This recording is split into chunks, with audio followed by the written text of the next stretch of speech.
സംസ്ഥാന നേതൃത്വത്തെ തള്ളിയുള്ള ഡോക്ടർ തരൂരിൻ്റെ നിലപാട് ഹൈക്കമാൻഡ് ഇടപെടൽ ലക്ഷ്യം വെച്ചെന്ന സൂചന. പ്രശ്നത്തിന് ഹൈക്കമാൻഡ് ഇടപെടുമ്പോൾ തൻ്റെ വിയോജിപ്പ് രേഖപ്പെടുത്താൻ കഴിയുമെന്നാണ് ഡോക്ടർ ശശി തരൂരിൻ്റെ വിശ്വാസം. സംസ്ഥാന രാഷ്ട്രീയത്തിൽ തന്നെ ഒറ്റപ്പെടുത്തുന്നു എന്നാണ് കുറേ കാലമായി ഡോക്ടർ തരൂരിൻ്റെ പരാതി.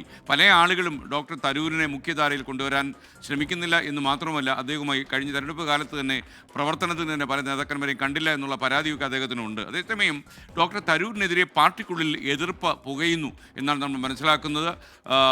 ഇന്നലെ എം ഹസൻ തന്നെ പറഞ്ഞത് അദ്ദേഹത്തിൻ്റെ പദവികളൊക്കെ ഒഴിഞ്ഞതിന് ശേഷം ഇത്തരം വിമർശനങ്ങൾ പറയണം എന്നാണ്.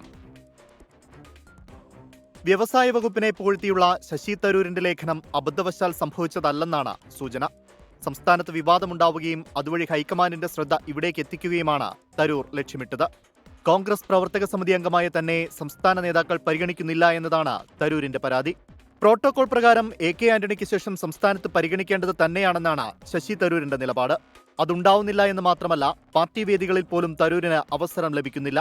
പലപ്പോഴും ക്ഷണിതാവായി യോഗത്തിൽ വന്നിരുന്ന ശേഷം സംസാരിക്കാൻ പോലും അവസരം ലഭിക്കാതെ മടങ്ങുകയാണ് പതിവ്.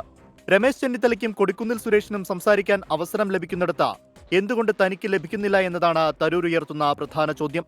ഇന്ദിരാഭവനിൽ സ്വന്തമായ ഒരു മുറി ആവശ്യപ്പെട്ടെങ്കിലും ലഭിച്ചില്ല. ഇത് സംസ്ഥാന നേതൃത്വത്തിനെതിരായ തരൂരിന്റെ പരാതിയാണ്. ദേശീയ നേതൃത്വവുമായും ചില അകൽച്ചകൾ ശശി തരൂരിനുണ്ട്.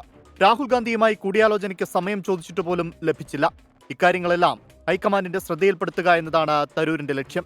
അതേസമയം നിലപാടിൽ ഉറച്ചു നിൽക്കുന്ന ശശി തരൂരിനെതിരെ നടപടി വേണമെന്നാണ് കോൺഗ്രസിലെ ഒരു വിഭാഗത്തിന്റെ ആവശ്യം.